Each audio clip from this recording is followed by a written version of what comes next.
Dr. Rogers, thank you so much for joining tonight. I Bye. want to tell you a little bit about the South Fulton Coalition. Our purpose is to preserve and enhance our community and hold our leaders accountable, and to ensure that the city of South Fulton is a wonderful place to live, dine, work, shop, visit, and play. And our mission of the South Fulton Coalition is to implement action programs for the continued improvement, accountability, and integrity of City of South Fulton government and elected officials. Ms. Rogers, thank you so much again for joining. Tonight, I will be your moderator. I will be assisted by my co-moderator, Ron Booth. He will be operating the chat just to make sure we have all of our questions from the residents asked. In the event that a resident does have a question, we encourage them to use the reactions option and raise their hand to ask you any questions. Now we can turn it over to you, Dr. Rogers, for your opening remarks. You have 5 minutes to give your opening remarks, and then we can turn it over to any questions that the voters may have. All right, so thank you. First thing I want to say is thank you so much for having me here tonight.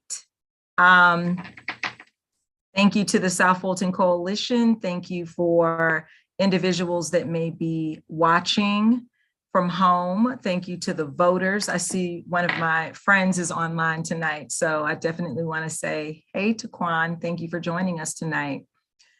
Most importantly, thank you for this opportunity to share my platform. My name is Dr. Latonya Martin Rogers, and I am a candidate for the Fulton County School Board in District 6. I am an educator, 20-year plus veteran educator, a community advocate, and former council member for the city of East Point, Georgia.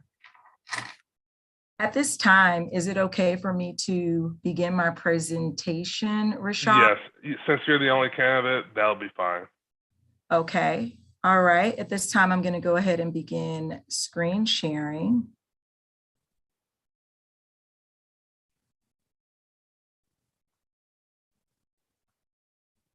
All right, I am Dr. Latonya Martin Rogers, professional educator, also a candidate for Fulton County School Board's District 6.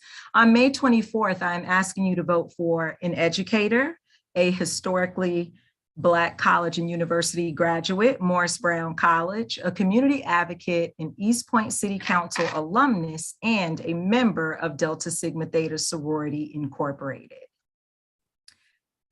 I'd like to share tonight the reason why school boards are important. The school board represents the community's voice in public education, and it provides citizen governance and knowledge of the community's resources, needs, and board members are the policymakers closest to the student. The cornerstones of my campaign are parental engagement. Parents and students need to be equipped with the right tools to ensure success in the classroom. Something that I incorporated that was a need in our district was the Parent University. I incorporated the Parent University back in 2016, 2017, which began as face-to-face meetings once a month.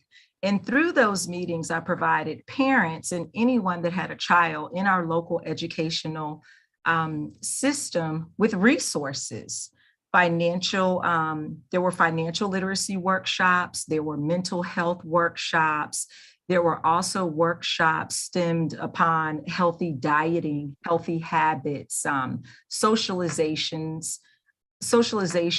of your child. So these meetings took place in the College Park Library and also the City of East Point Library. I saw that need in my community and wanted to help bridge the gap, to help parents better understand that education is important. And I've been reading recently that education is the great equalizer. Another initiative that I recently developed with a group of parents that reside in District 3. District 3 is represented by another board member. However, there was a need in District 3 in which I began to collaborate with parents in District 3, and we developed another online community, another online platform, which was the District 3 and 6 Schools Matter. Now, this online platform is still geared toward parents, but it's geared toward parents in the entire district of District 3 and 6 combined, so that parents can come together collectively and have resources presented to them, in a helpful and safe manner. Parents are permitted to ask questions, we take polls, and we also provide direct resources to the community. High-end student achievement. So one of my initiatives on this campaign trail is a Save Our Schools initiative. And the Save Our Schools initiative really took place in Minneapolis, Minnesota. It is a 501c3 that was started by millennials. They developed this wonderful campaign that not only benefits students, but it also benefits teachers inside the school. So they do a series of fundraising activities, and all of the money is poured back into that school. So this also helps with academics, it helps with our social emotional pieces, and it garners a sense of ownership throughout the public school community. Two of their initiatives that I'm really fond of is a Pillsbury bike ride, and these millennials collected they fundraised for a lot of money so that each student could have a bike. And their initiative with this program was an after-school bike ride in which many students rode through the city of Minnesota. They learned about art, they learned about STEM, they also learned about math. So this is a part of the high-end achievement that I am going to bring if elected, when I'm elected to the District 6 seat. The other cornerstone of my campaign is problem solving through partnerships. As I have been on this journey, I have found that District 6 lacks really good transparency with a lot of our small business owners, partnerships throughout the district. So local government and community organizations, I would leverage those individuals to see what they would be willing to provide to our students that are in District 6. As I've been on this journey in this campaign trail, I've noticed we have Naturally Fresh, which is off of Buffington Road. I believe it's off Buffington Road. And also the Chick-fil-A corporate office is located in College Park, Georgia.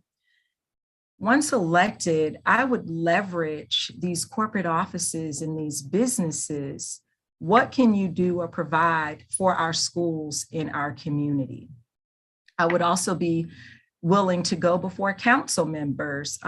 Again, along this journey, I've learned so much that, our counterparts in North Fulton have established relationships with their governmental agencies, in which the local governmental agencies are filling in the gaps of the needs and making contributions and donations to schools when there is a budget shortfall, or there may be an initiative where there is a lack of funding, the business community steps in. So those are one of my problem solving through partnerships initiatives. And safe and smart school communities. There are two programs that I've looked into, and one is a Safe and Sound Youth Council, which is a council pretty much made up of students inside of these schools.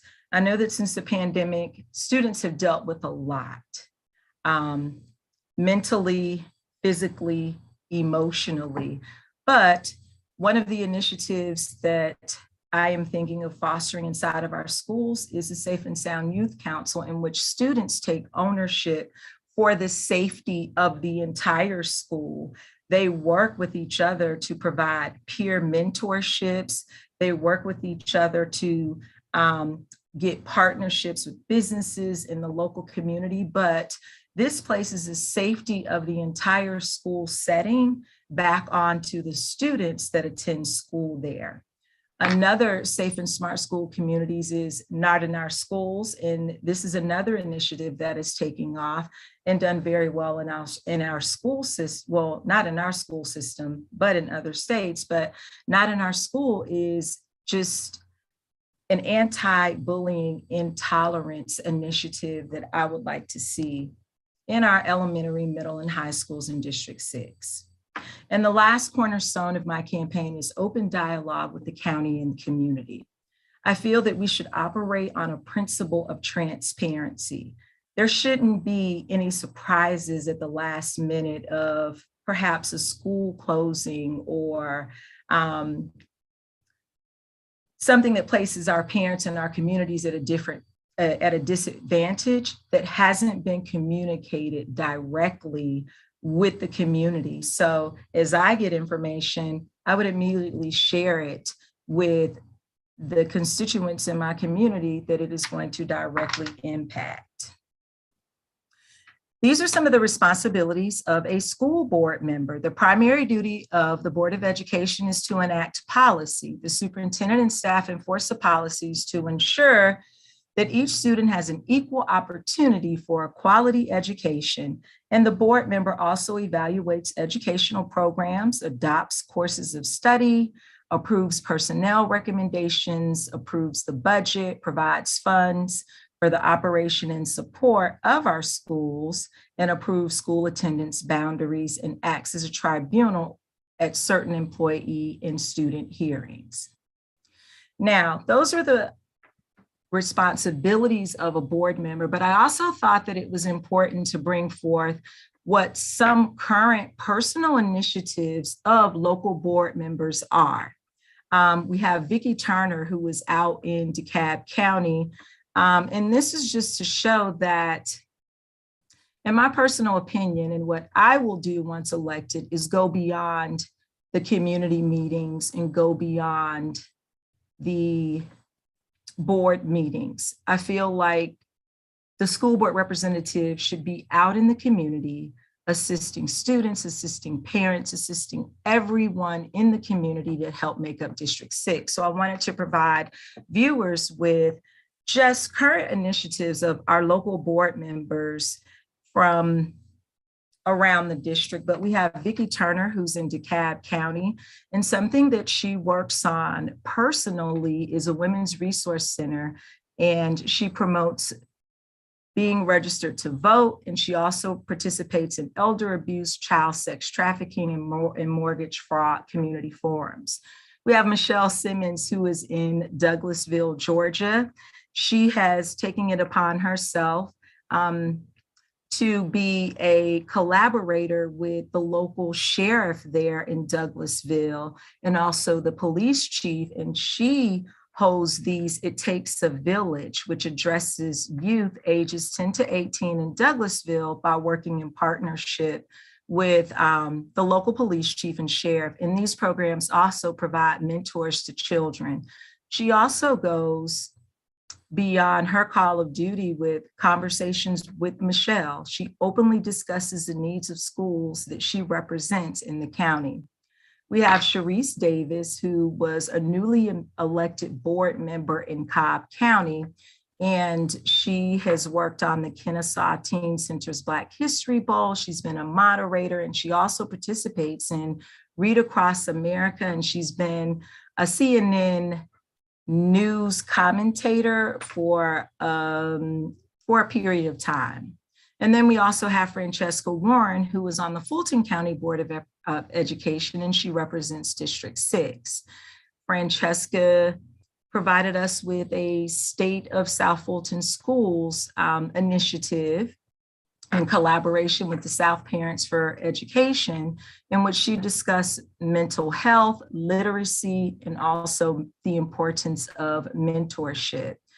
Francesca also provides Facebook Live chats, book bag drives, teacher school supply drives. She has coordinated beautification committees and also participated in a school bus driver appreciation drive. So these are just some initiatives of our local board members, and I wanted to share that. So let's talk about District 6. The cities that make up District 6 are East Point, Georgia, College Park, Georgia, Union City, Fairborn, Georgia, and the city of South Fulton.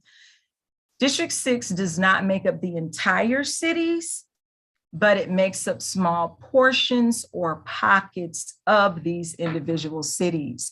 There are currently 7 board members, and 2.5 board members represent Fulton County School Board. You have the District 3 representative, District 4, and the District 6 representatives.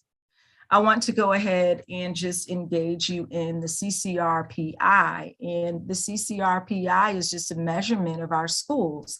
It is called the College and Career Ready Performance Index.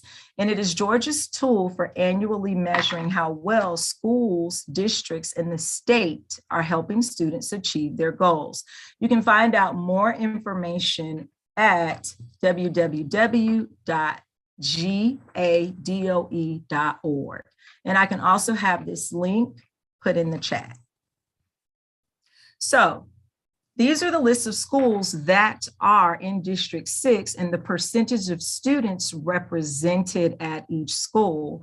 I know oftentimes people think that they get confused with their board members. So I did a breakdown of all of the high schools, middle schools, and elementary schools that are in District 6 and the breakdown of the percentage of students represented at each school. So at Banneker High School, 99%, and that is represented by our D6 board member. Creekside, 41%. So the 3 board members, if I didn't say it earlier, they share schools. So we have Creekside at 41%, and the District 4 representative represents 59%. Langston Hughes is represented by 10% of the District 6 representative and 90% by the District 4. And as we go through the list, we have Tri-Cities. Tri-Cities is shared by the District 6 representative and the District 3 representative.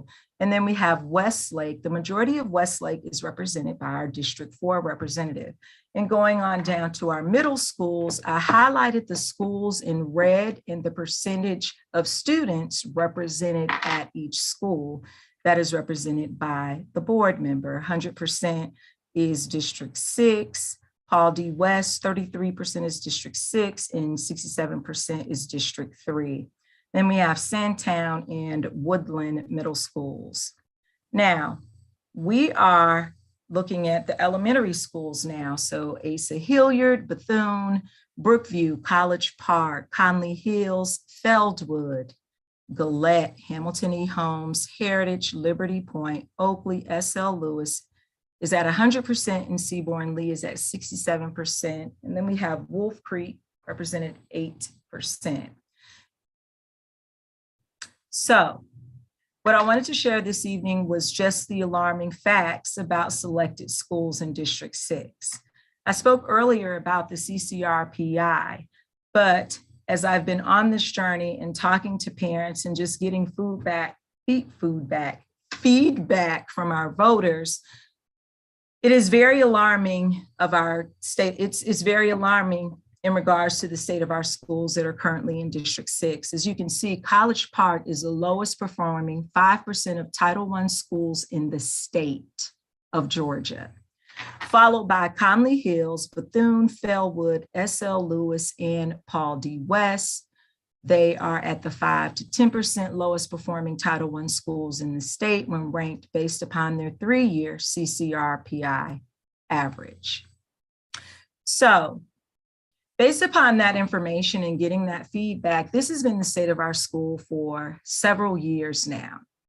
And you cannot see it at the top of my screen. I don't know if you can see it, but I clearly can't see the top of my screen, but this is what Latonya Martin Rogers will do to help turn things around in District 6. And this is my solid plan of action. As an educator, it puts you on the front lines of education every single day.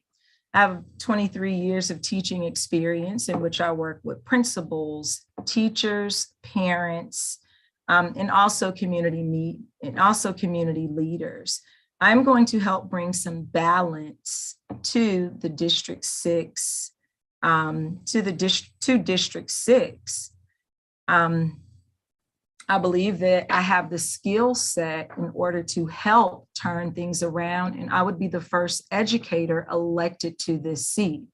So as you see here, some of the things that I seek out to do and help in order to turn things around in District 6 is to first start with a listening tour of all schools in District 6. And this listening tour includes listening to the community, you, the parents, our principals, our bus drivers, custodians. Everyone has a hand in our students' educational process. And the only way that I can do this work to really turn things around is to first listen and find out what the true needs of District 6 are. In College Park Elementary has a food bank.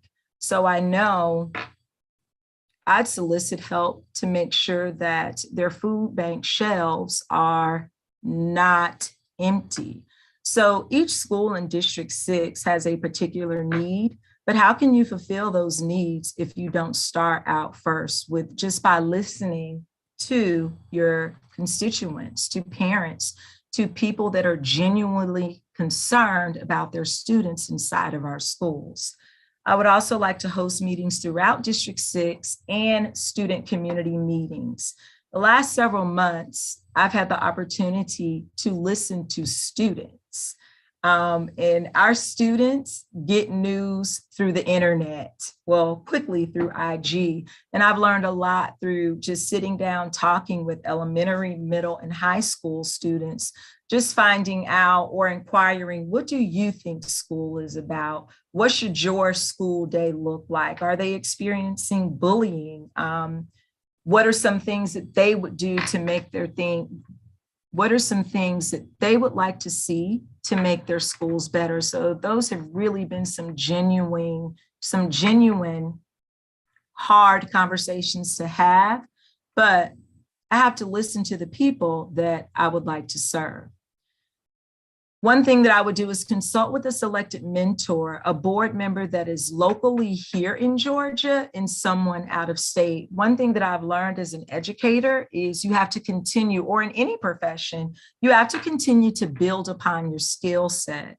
So one of the first things that I would like to do is to seek out a mentor within the state of Georgia and also outside the state of Georgia who could guide me in this work. I would also meet with the deputy superintendent, who is Stephanie Johnson. She's at the Georgia Department of Education. And I would ask her those hard questions. Where do we start? Where do we begin? And I would seek out her expertise in regards to turning things around in District 6. I won't be silent on the issues that affect District 6. I will continue to working and establishing and maintaining partnerships. We have really good 501c3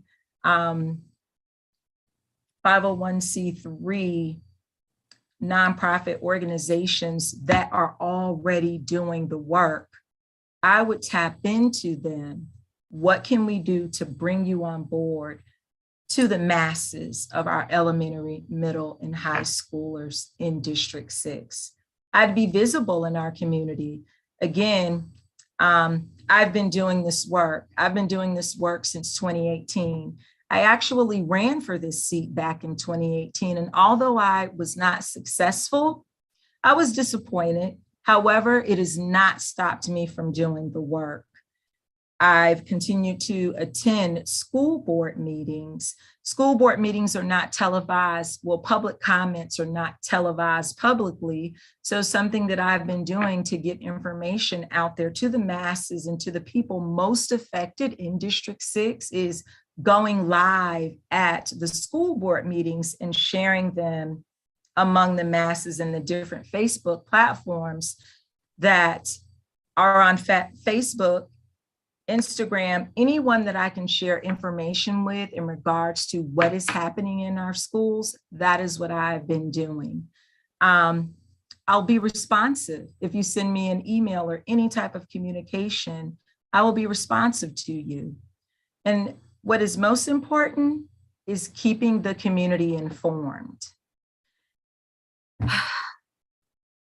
4 schools were slated to be built that voters voted on back in 2016 through something called the E-Splash.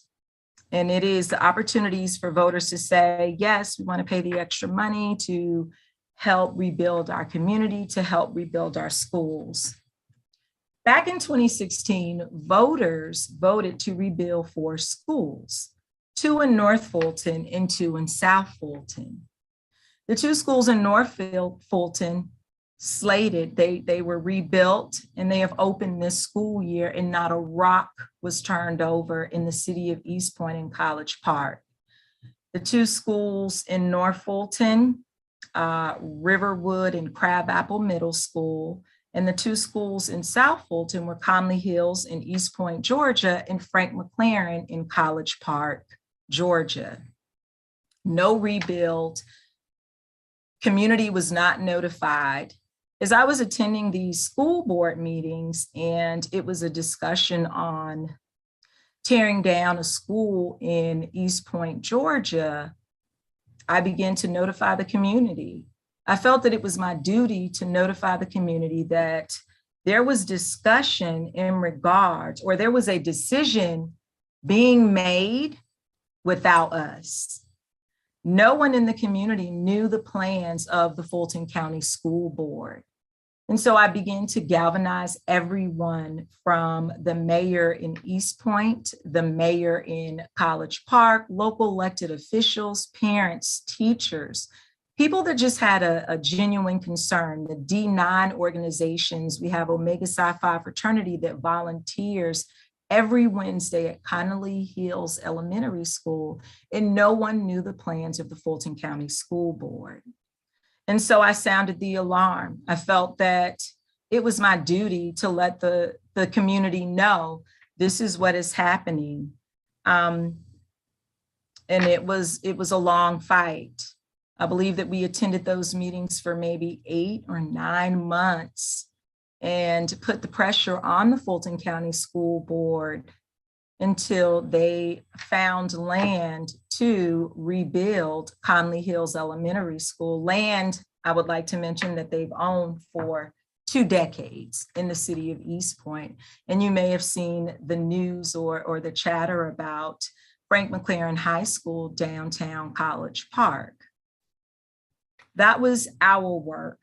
That was me working in the community, working for the best needs of the community.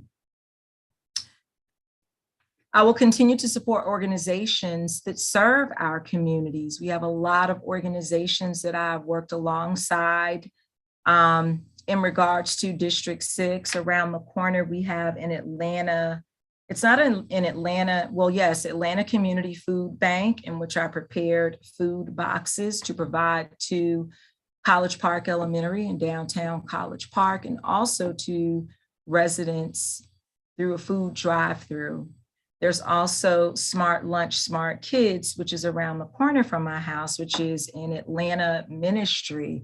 They prepare boxes to distribute to all students in the Fulton County school system. And last but not least, what I would like to do once I'm elected is develop an advisory board. Of course, you can't be everywhere all of the time, but if you have the right people on your team providing you with counsel, providing you with information, hey, I think that we can do this better, or I think that here's an idea. Someone called me the other day in regards to a high school in District 6 with an initiative that they wanted to do personally. So you have to have an advisory board because, again, you cannot do this work alone. I'd like you all to be a part of history and elect the first educator to the Fulton County School Board in District 6. There have been educators elected in District 4, but in District 6, I will be the first educator elected to this seat. Early voting starts on May 2nd and ends on May 20th. And you can also connect with me at www.rogersforschoolboard.com. I am on Facebook at Elect Latonya D6, Instagram at Rogers for School Board, TikTok. I have 2 videos on TikTok, so please enjoy them. Twitter at DRLM My telephone number is 470-683-3539, and you can reach me via email at rogersforschoolboard@gmail.com. Wow, thank you so much for that presentation. I will take any questions that you have at this time. I am going to, I'll put my contact information and candidate information in the chat box. All right, thank you so much. Just a reminder for the audience, if you have any questions for Dr. Rogers, please use the reactions option and raise your hand, and we will acknowledge you, and we will take you off of mute. So I don't see any hands raised, so I'll ask the first question. So, all right. Yeah, so I actually went to middle school in Newport News, Virginia, back in the late 90s, rather. And I was in this program called Dropout Prevention, where what they did was they had business owners, they would send their top employees over to the schools, sit with the students, talk to the students, help out with homework and things of that nature. What ideas do you have where you could incorporate business owners in the education process? Well, I believe that is, well, first, let me go back to my term as an East Point council member, and why I know that I'm the right fit for this work. But as a council member, and I realize as a elected official, you must use your seat and you must get out and do the work of the will of the people. So during my term as a council member in the city of East Point, one of the things that I was able to do was bring the first public-private partnership to East Point with the Georgia Soccer Park. They are still in partnership to this day.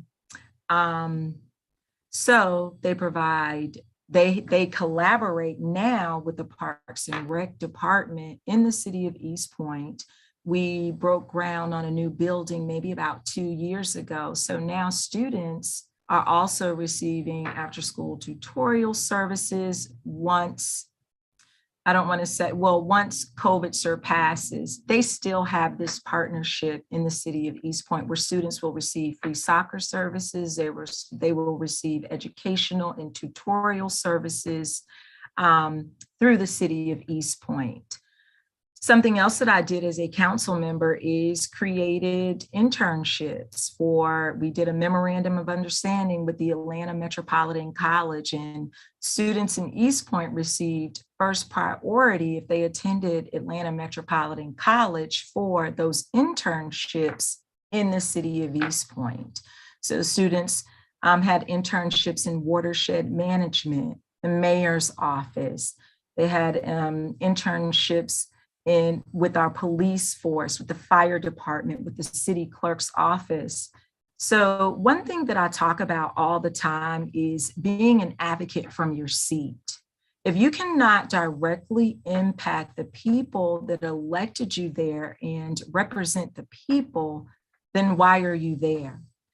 Something that I would like to see with small businesses or just businesses in general that are within a 2 to 5 mile radius of a school, I would be willing with the advisory board or other stakeholders in the community, draft letters and emails and advocate for what can your business do for College Park Elementary? What can your business do for Bethune Elementary? What type of internship programs can you provide for the students at Banneker High School? I also think that it takes a collaborative effort with local government officials. One thing that I learned as a former council member is when people come into your city to do business, the first thing that you should advocate for is maybe 20% of the jobs going to residents in that community. And then you may want to also advocate, well, what will you do for our schools? Will they provide books, a set of books for children? That's not hard at all. Will they be a partner in education? So what I would like to do is draft letters, sit down and meet with our big box business owners, with our entrepreneurs, with small business owners to see what they can bring to our schools in the community. We have, I believe in Union City, there's a movie studio. Kids are really into movie studios and technology. What can that movie studio do for students that are thinking of a potential career in movies or technology or screenwriting or plays? So I am willing to advocate from my seat. Some of the things that a lot of people have told me on this journey, a lot of things that concern the parents, just aren't being discussed. Food resources, what is available to them in District 6. So those are some of the things that I would like to see as far as our business communities are concerned. I would like to work alongside local governments and find out what schools are in that area and what are the businesses willing to do for our students, because students really are our future. Thank you so much for that response. I appreciate it. Just a reminder, if anyone in the audience has any questions, please feel free to use the reactions option, raise your hand, and I will acknowledge you. I see the next question is from Ron Booth. You have the floor. Hello, Dr. Rogers. First of all, that was a wonderful presentation. I learned a lot watching it. My question is, you mentioned that there are lower performing schools like College Park, and as a board member, I'm wondering what you'll do to improve their performance.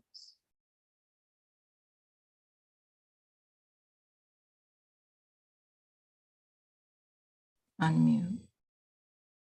I'm sorry about that. I was having some technical difficulty with unmuting myself. One thing that I'd like to say is that I'm on the front lines of education every day. I'm a public school teacher. I teach second grade. Super second grade is what I call the class. But as a board member, again, it's advocacy work.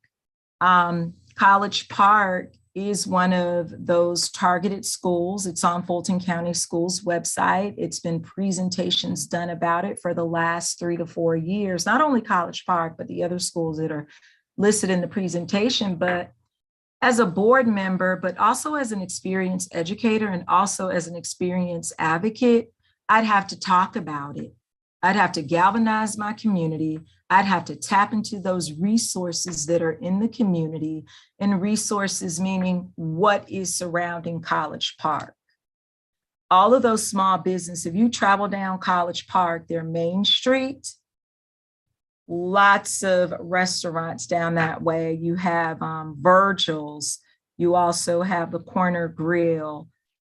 College Park is a city that is taken off, but I would have to tap into the resources that would be readily available to me in College Park to see what they would be willing to do to help me turn the schools around. But it all takes advocacy work. It takes being on the front lines and advocating and talking about, well, this is College Park's score.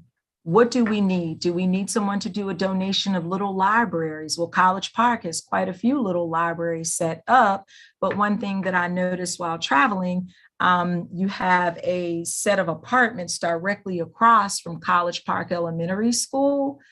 There isn't a little library near the school. So it just takes advocacy work and tapping into those people that believe in you and believe in your vision for the school. Everything can be reset. I'm a graduate of Morris Brown College, and we are well on our way to having our accreditation back and financial aid. So everything takes the right people in the right place, utilizing their position to make the ask. So for College Park Elementary, I would make the ask. I would tap into PTA, small businesses, their local government, and just shed additional light on these are the things that are needed at College Park Elementary, and are you willing to help me? Thank you. Ron Booth, next question. Well, I'm happy to have you all to myself, Dr. Rogers, since no one else is asking questions, so I'll ask another one.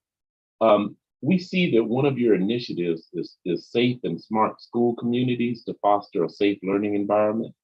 If you're elected as the school board representative for District 6, what will you do to ensure that bullying is eradicated in District 6 schools?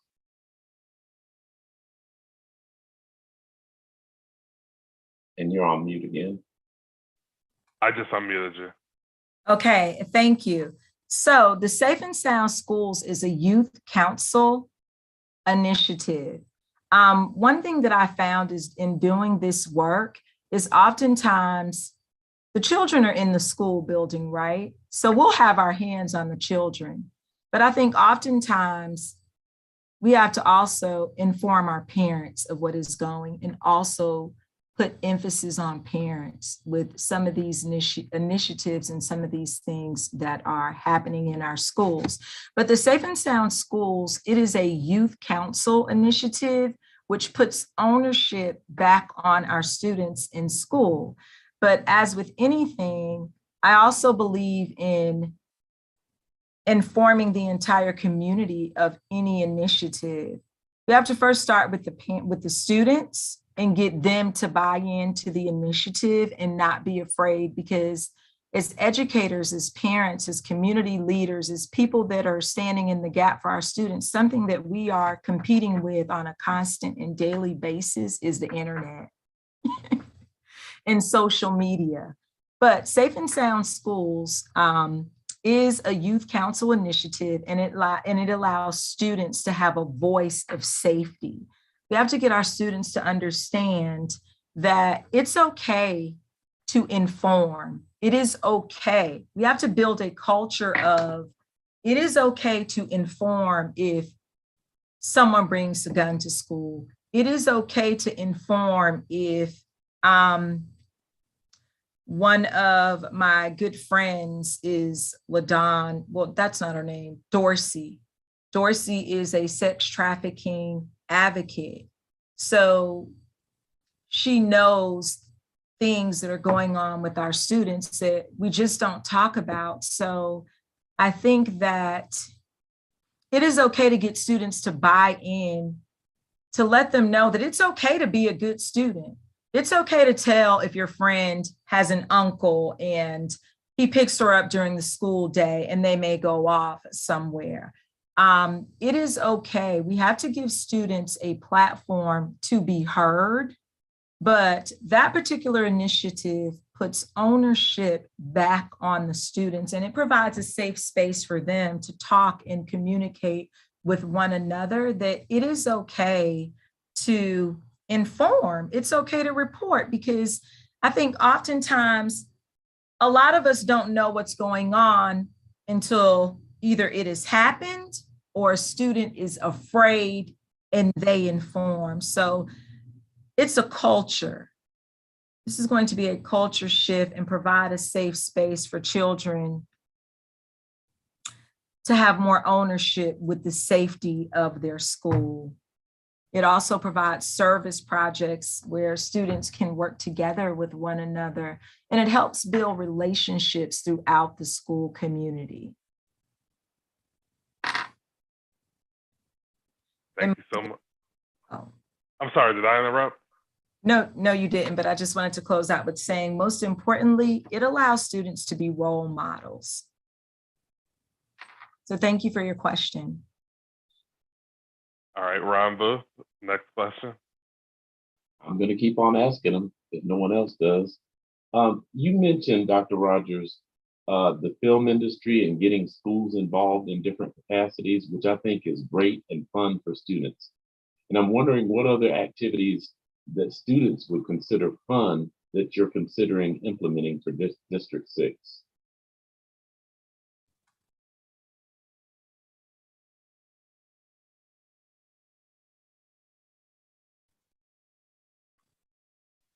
All right. I'm sorry. So, I mean, it's a variety of activities that are fun. I think college tours are fun, but that may not be fun for everyone. But that is where that advisory council would come into place and working with parents and students in the community. That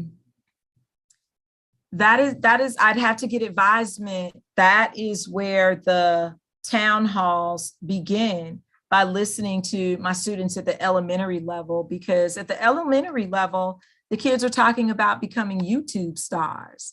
At middle school, it may be something else. At high school, there are different levels of playing fields as far as what is considered fun to some students. But something that I consider fun is the Tri-Cities art program. That theater program that they have at Tri-Cities is wonderful.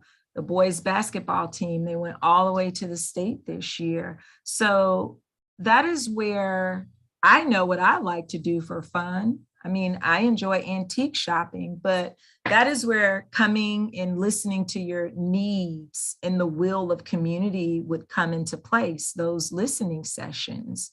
When I had the opportunity to talk to some middle schoolers, one young lady was interested in being a doctor. She wanted to take a field trip to Grady. So that may have been fun to her. Another young lady that I met was interested in making jewelry. So it all comes through listening to the needs of the students in District 6, the parents in District 6, the stakeholders that are inside of District 6. I know that I mentioned the Omega Psi Phi fraternity. They work with Conley Hills Elementary School. And if the students are really good in this mentorship program, on Fridays, they go to the school with hot dogs, and those kids get to have a special lunch with their mentors. So it just depends on the needs and the wants of the community. And I get that valuable information by having those listening sessions and giving students and their parents and also teachers a platform to be listened to. Thank you. As a reminder, if you have any questions for Dr. Rogers, please use the reactions option and raise your hand. While we're waiting for questions, I have a question for you. Now, I have no children, so how would you sell to me a potential tax increase that I would have to pay if I don't have children that are actually using the school system? And I'm unmuting you. Well, I've heard a lot of people say that throughout this journey, that I don't have taxes. Well, no, I don't have children, so why should I care? I think that anyone who is a property owner, anyone that lives in a community, anyone that works or plays in a community has a vested interest in that community. Oftentimes, I mean, I pay car insurance and I don't have that many accidents, but I still have to pay my car insurance. So I just try to tell people to look at it as a way of paying it forward. And that is something that I learned while growing up. I didn't always make the right choices and decisions, but everyone in my community had a hand in my education. And by that, I mean the cafeteria worker, the manager of my school's cafeteria was my next door neighbor. My third grade teacher was my Sunday school teacher. The custodian growing up sang in the choir at my church. So I sell it as you're standing in the gap for someone that doesn't have a voice quite yet. So I need you to stand in that gap. And with that being said, some of the schools in District 6 don't have PTAs or student governance councils set up yet. Already received one commitment from an HOA community that is offered to stand in that gap for the principal and the students of that school. So I just try to advise people to look at it in a way that you're standing in the gap and you're paying it forward to someone else. Thank you so much. I see we have our first question from the audience, and it has a name of Dee Dee. Can you announce your name and ask your question to Dr. Rogers? Thank you. Yes, my name is Daniel Dishman. I am a parent of several students in South Fulton. In addition, I've lived in South Fulton for over 20 years now. And I've essentially, the perception and stuff has always been the same. And from a standpoint of, it's always viewed as if you're living on the South Side, then automatically you're already behind, or you don't have as many resources. So to make a long story short, have you considered perhaps maybe putting some emphasis on certain things that speaks to the culture of our community? For example, the South Side specifically, has many named entities and persons who are global icons, who are in the field of entertainment and entrepreneurship. There are many businesses, mine being one of them as well, where we've done various things in corporate America, and we've also done various things in the entrepreneurship arena. And outside of STEM, there are people and entities that are more than willing to assist the school system, as well as engage the children in an exciting way, because our world is centered around taking your talents and monetizing it and showing you how education can play into that role. Is there an avenue that would allow the path to assisting become a lot easier and less, quote unquote, for lack of better terms, less red tape, versus someone says, hey, I'm willing, if you allow us to gain access to whatever necessary tools, we could solve a lot of problems. And pardon for the extended time. I just was able to get on the call, so I wasn't aware if you have already addressed that or not. Okay, so let me say this. Can you please give me your number? That is something that must be advocated for. One of the cornerstones of my campaign, which I did not take a deeper dive into it, was high-end student achievement. And for me, what high-end student achievement means is that you're reaching students at all levels, from your special ed student to your talented and gifted student, because everyone is not going to go to college. Everyone is not going to have a 4-year track where they go and get a master's degree or a doctorate degree. My brother is an elevator repairman, and he makes more money than me and my other siblings. So, as I stated earlier, one of my initiatives as a council member was to make sure students had internship programs. I am going to continue to do what is in the best needs of students. So as I said, from the special ed student to your talented and gifted student, to your student that may want to open his own barber shop, or a student that may want to open a bake shop, there should be all avenues for students to have that success. And another cornerstone of my campaign is partnerships, problem solving through partnerships. That is another cornerstone of my campaign. And as you said yourself, Dee Dee, we have people that are willing to do the work. We have to begin now to tap into those people. If someone calls up, I spoke to someone just recently, and they wanted to donate books to a school in District 6. If you call me and want to donate books, that is fine with me. if it is a conversation about turning things around in District 6 for the better and turning things around for these students that are inside these schools, because education is a great equalizer, I am willing to sit down and advocate for everything that every child needs in District 6. So please share your contact information with me. And once I am elected, let's get to work on some things. Let's get to work on some things. Sounds like a plan. Thank you so much for that question. For those in the chat, for those in the audience, if you have any questions, please feel free to raise your electronic hand and I will acknowledge you so you can ask Dr. Rogers any questions you may have about education or the school system for District 6.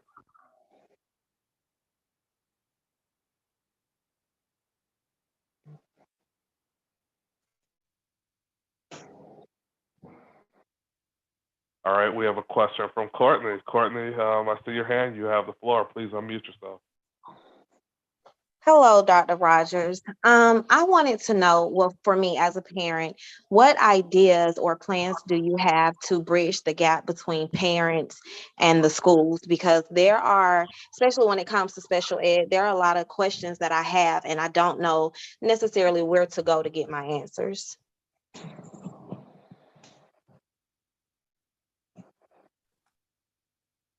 Thank you, Courtney, for your question. Well, one of my initiatives that has been an initiative for quite some time is something called the Parent University. And that was something that I developed back in 2017, which started face-to-face, but due to COVID, it is a complete online platform. Through the Parent University, it has put me in touch with parents and how to direct them to additional resources that are readily available in their communities. I've also been working with another group that is entitled Do Not EIP Alone, and it is also an online-based community group that is set up through Facebook, so parents do not have to IEP alone. And for those that are listening, that's the Individualized Education Plan. I feel that community meetings should be of service to the community. One thing that I would like to see at a community meeting that I would potentially host is you have to share information that is going on in the district, but you also have to meet your parents in that community where they are.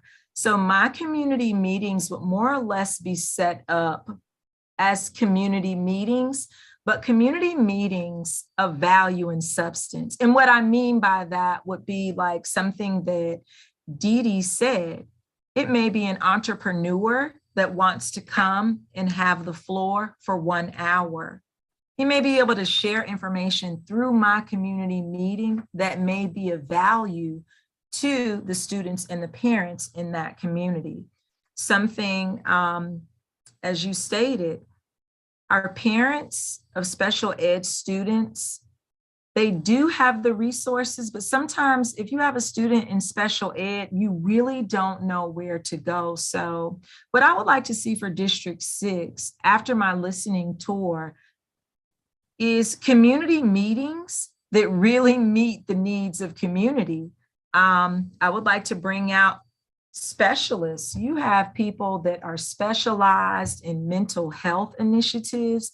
You also have like one of the young ladies that she is the administrator of the Facebook group, Don't EIP Alone, constantly putting information out there for parents. So I would like those communities set up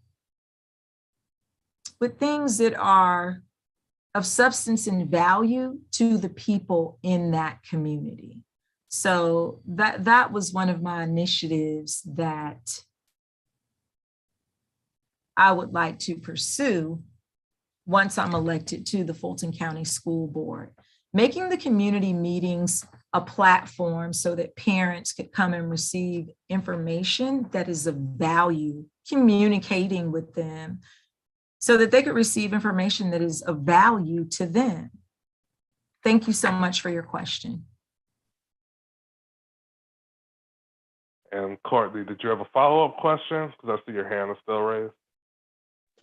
No, I'm sorry, I did not. All right, thank you so much. As a reminder, if anyone in the audience has any questions for Dr. Rogers, please feel free to raise your hand and I will acknowledge you.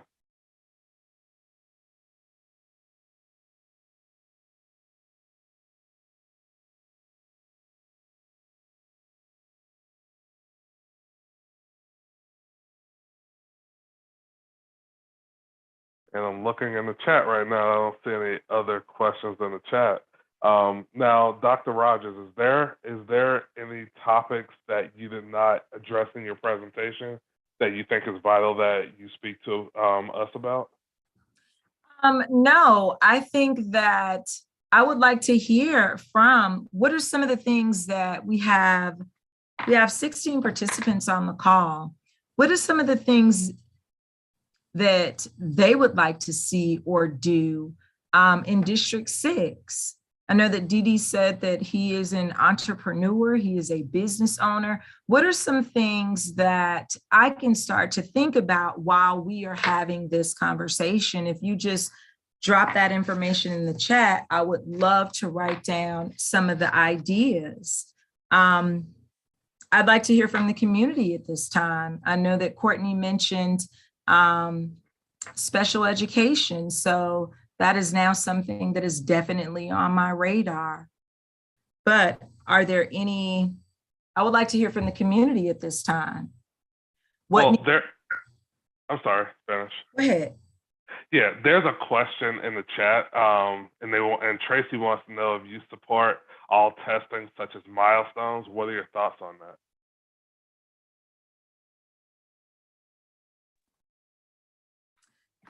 My thoughts are this. To some degree, I do support state testing, but since we've been in a pandemic for the last almost 2.5 years of many students' academic careers, I would support programs that help bridge the gaps and bridge the needs of our students academically.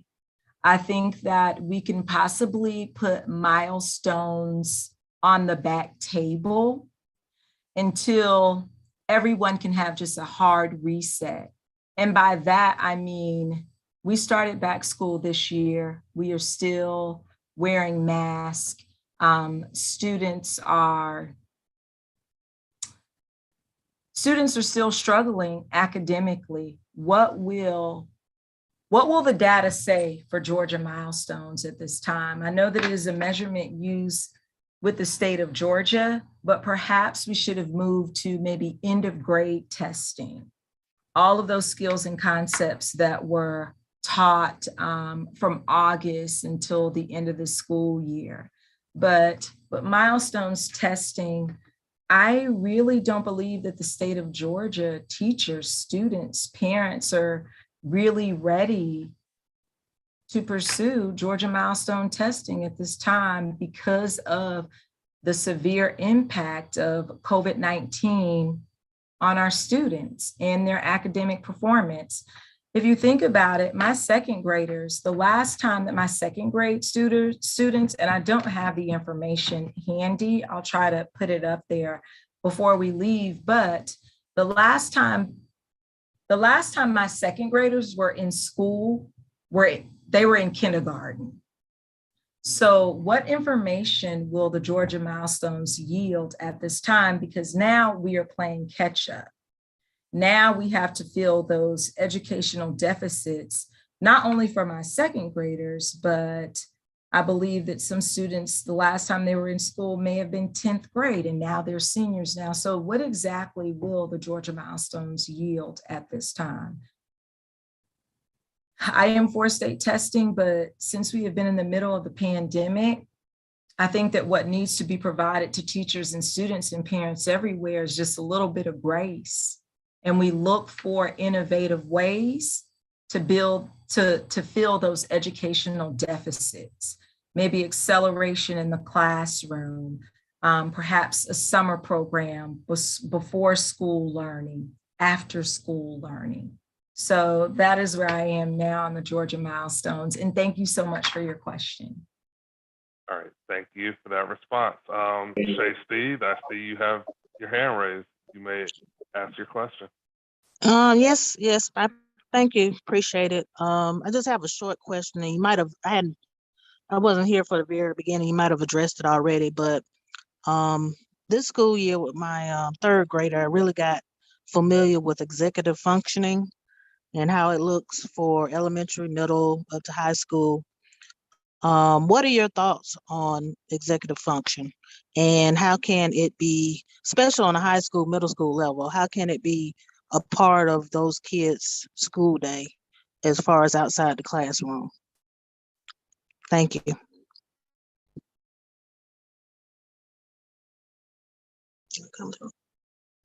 You should be able to unmute yourself now.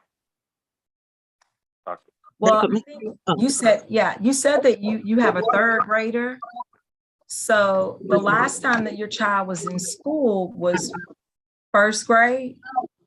No, she's at private school, and so she's been back.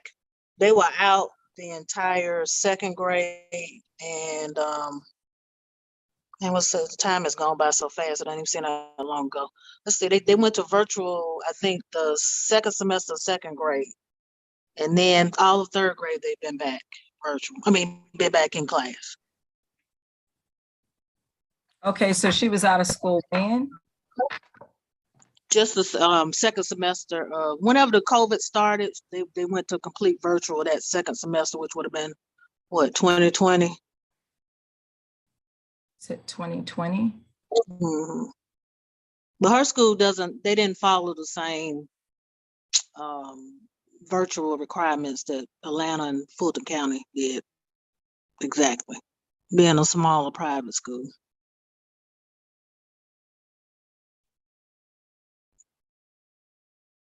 Okay, so with her executive functioning, you want to know what you can do at home, or you want to know what to do in school? Because no, I'm clear on it with her. I'm just asking your perspective on it for Fulton County schools, especially for middle and high school students who are, like you just said, are coming back into the classroom, and they've missed a lot of interaction in the classroom.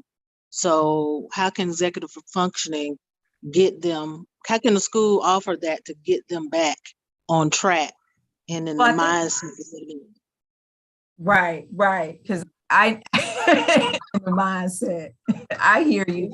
Well, I think it's something that can be advocated for as far as helping students develop their executive functioning skills.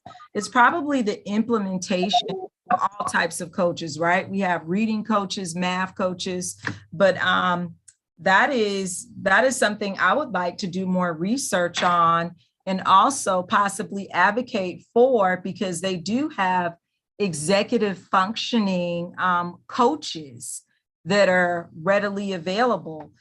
Fulton County Schools has $1 billion budget, and I am willing to advocate for the needs of what is best for students in District 6. So if an executive functioning coach is needed in every school at the beginning, at that elementary level, then I will advocate for executive functioning coaches. I know something that is needed is school nurses in every school. Something that I've heard people talk a lot about on this journey is psychologists and social workers in every school. Fulton County Schools has the reserves for social workers in every school and for everything that needs to be advocated for in order to make a school better. So I am willing to advocate for the needs of those schools and for the children in those schools. So social workers, school psychologists, school nurses, executive functioning coaches. If that is a need of our elementary, middle, and high schools, then that is something that I'm willing to advocate for. Thank you so much for that response. I would like to turn it over to Ron Booth. Okay, Dr. Rogers, this question is from the chat, from DD. He wants to know, why is cursive writing no longer being taught in school? And what can be done to bring it back? Or is that even an option?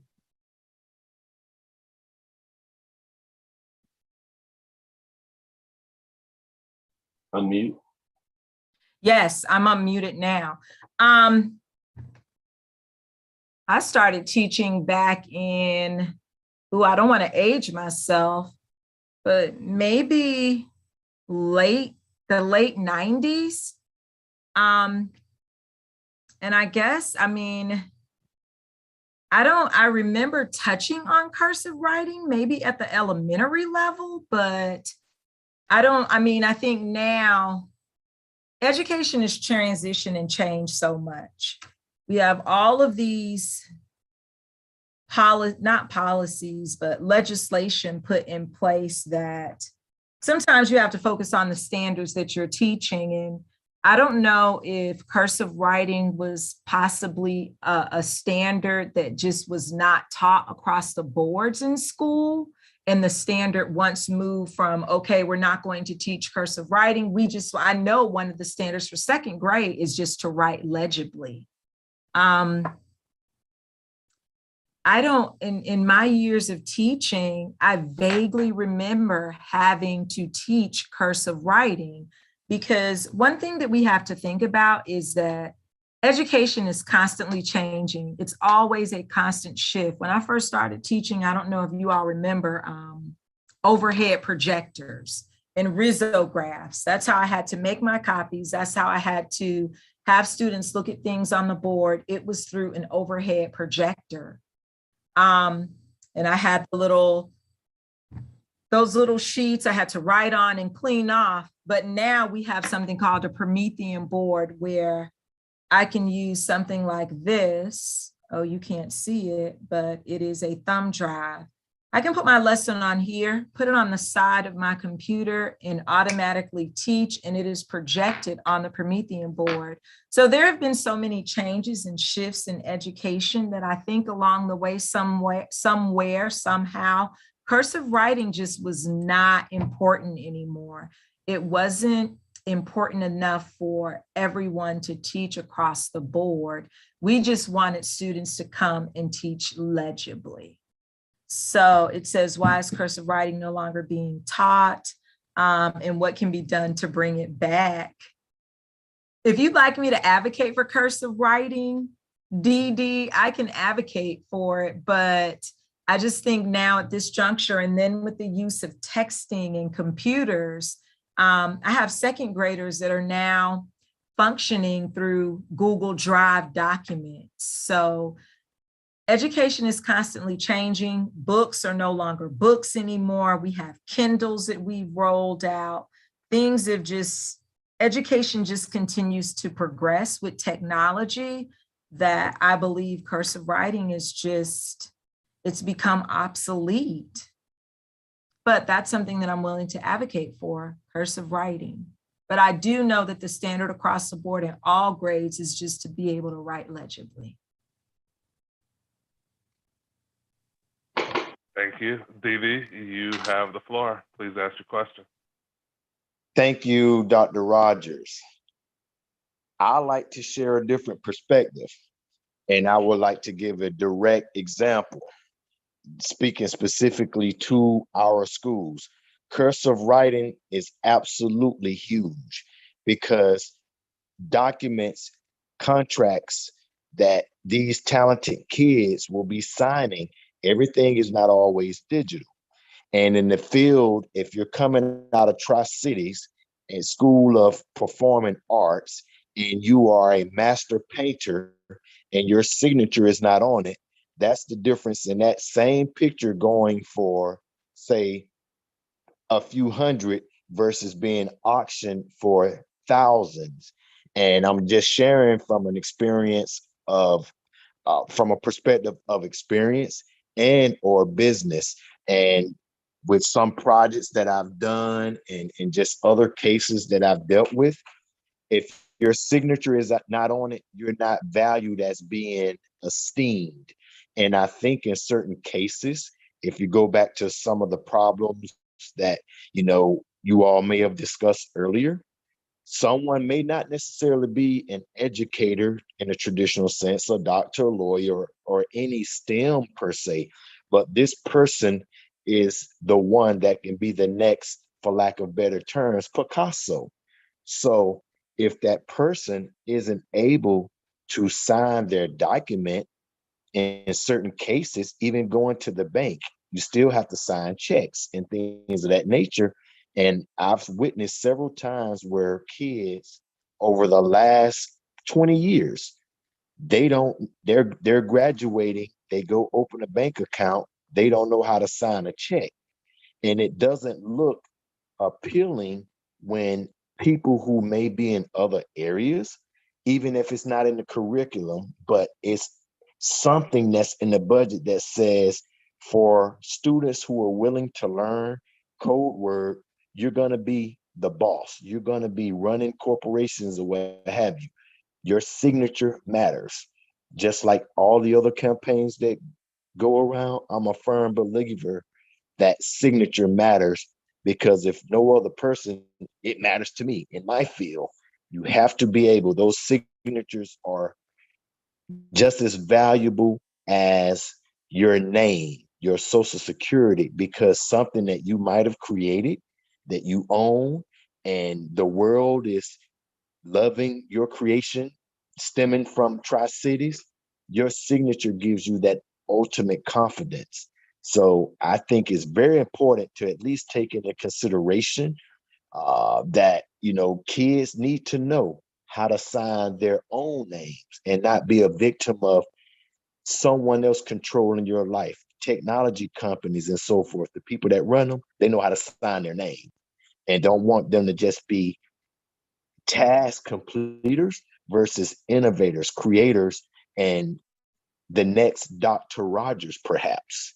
They need to know how to write their signature. I'm a firm believer that that can be done. And even if a budget was created for some form of after school, it doesn't take much. I think it Right. can be done. All right. And I will have to agree with you, because now that I've heard your thoughts on cursive writing, that gave me a little time, but you are absolutely correct. Cursive writing would help build those fine motor skills, and students do need a signature. But according to the state of Georgia, Georgia requires instruction of cursive writing typically in the 3rd grade. However, since it's not assessed at the state level and is left to local determination for assessment, in most Georgia schools, cursive writing is no longer being taught. But you have given me another initiative to work towards. You are absolutely right. When you are traveling, or even oftentimes when I'm looking at the Beltline, those artists have signed their name to it. So that is probably a portion of the curriculum that can be advocated for. And like you said, either in an after-school program or a before-school program, if that is something that parents and stakeholders would like to see happening in District 6, then I'm willing to work toward that goal. So thank you for helping me put a tool in my toolbox, Dee Dee. Thank you so much. Now I would like to turn it over to Ron Booth. So again, Dr. Rogers, there's a question in the chat from Tracy Hesselway, and her question is, how can Fulton County work to retain teachers, staff in this competitive labor market?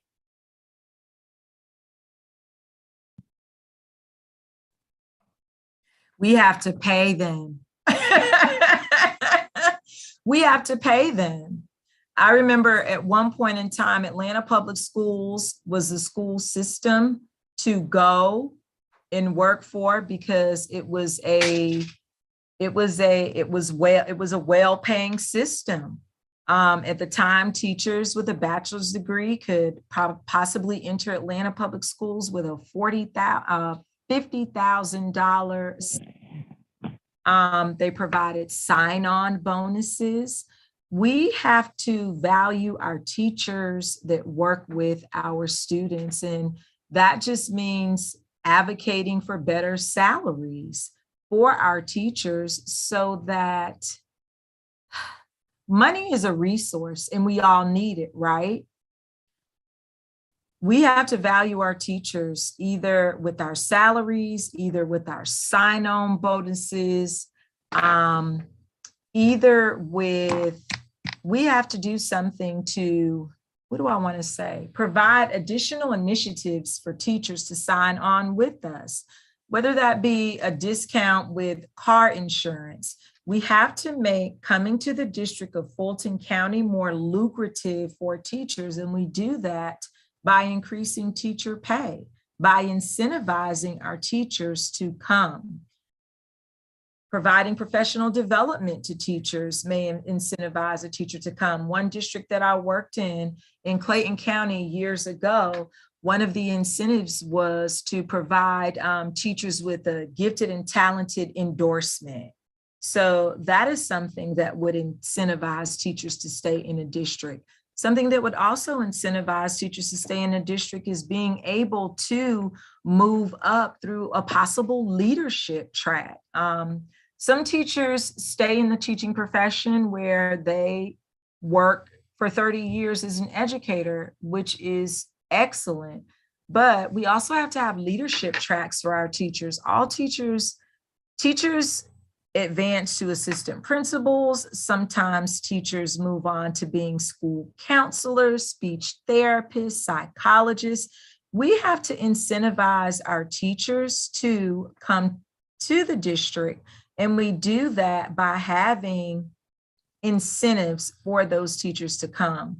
I know at one time I was reading the paper, and an incentive that one city was doing for police officers were providing them with a discount with their mortgages to move into certain communities or areas. They would get a discount on their mortgage for moving to a certain area. So I think that there are a variety of ways to retain our teachers, but we have to think outside the box with our incentives, paying back, or I know that one district offered the talented and gifted certification. There's ESOL certification. English is a second only language, but we have to incentivize our we have to provide incentives to our teachers so that they would want to stay in the district and not go anywhere else. We could possibly look into working with the Chamber of Commerce. What can the Chamber of Commerce offer in our cities that would help us retain good teachers? So there are many ideas and ways out there for us to retain good teachers. But I know one of those ways is to provide incentives to stay. Thank you so much for your question.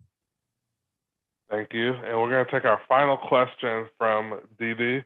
Now, if you can just ask your question directly to Dr. Rogers, and Dr. Rogers, when you answer his question, if you could also incorporate your closing remarks along with his question, I would appreciate it. Thank you. Dee Dee, you have the floor. Please only ask your question.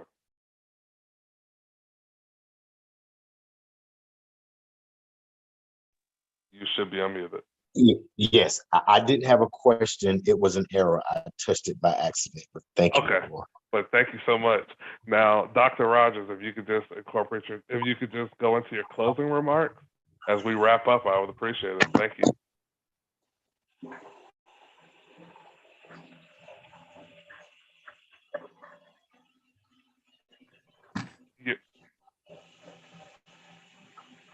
First of all, I would like to say thank you so much for this opportunity to share my platform and my vision for District 6.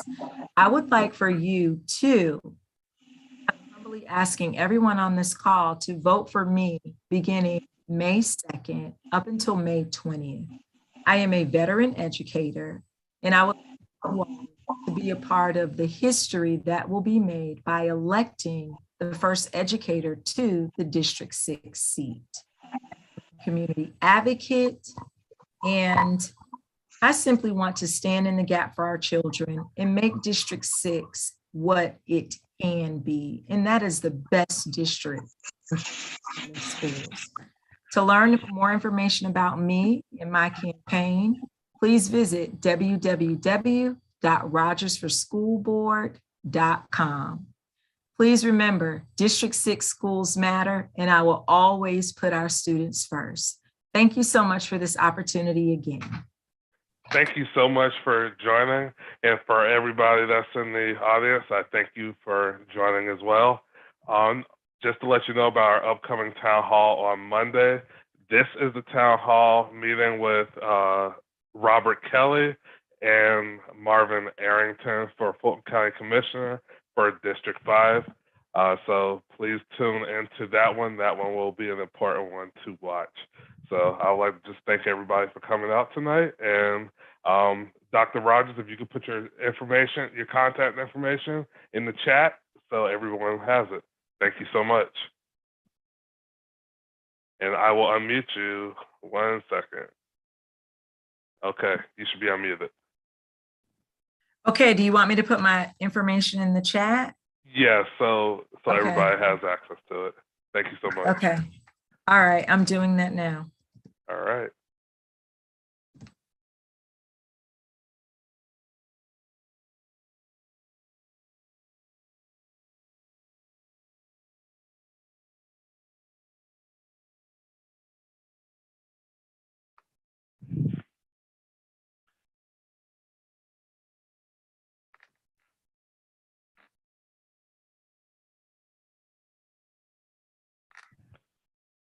And I am definitely going to go check out those TikTok videos.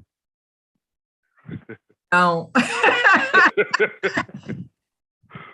have to get some more up there. All right. So IG is there, Facebook, IG.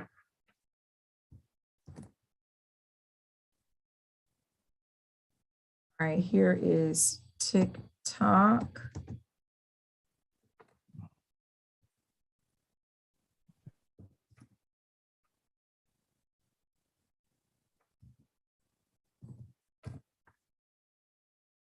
And Twitter.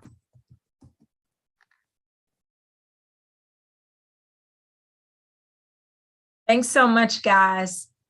Thank you. And we will make a copy of this video available to you. Hopefully it'll be up on our website tomorrow, and I'll send you the email with the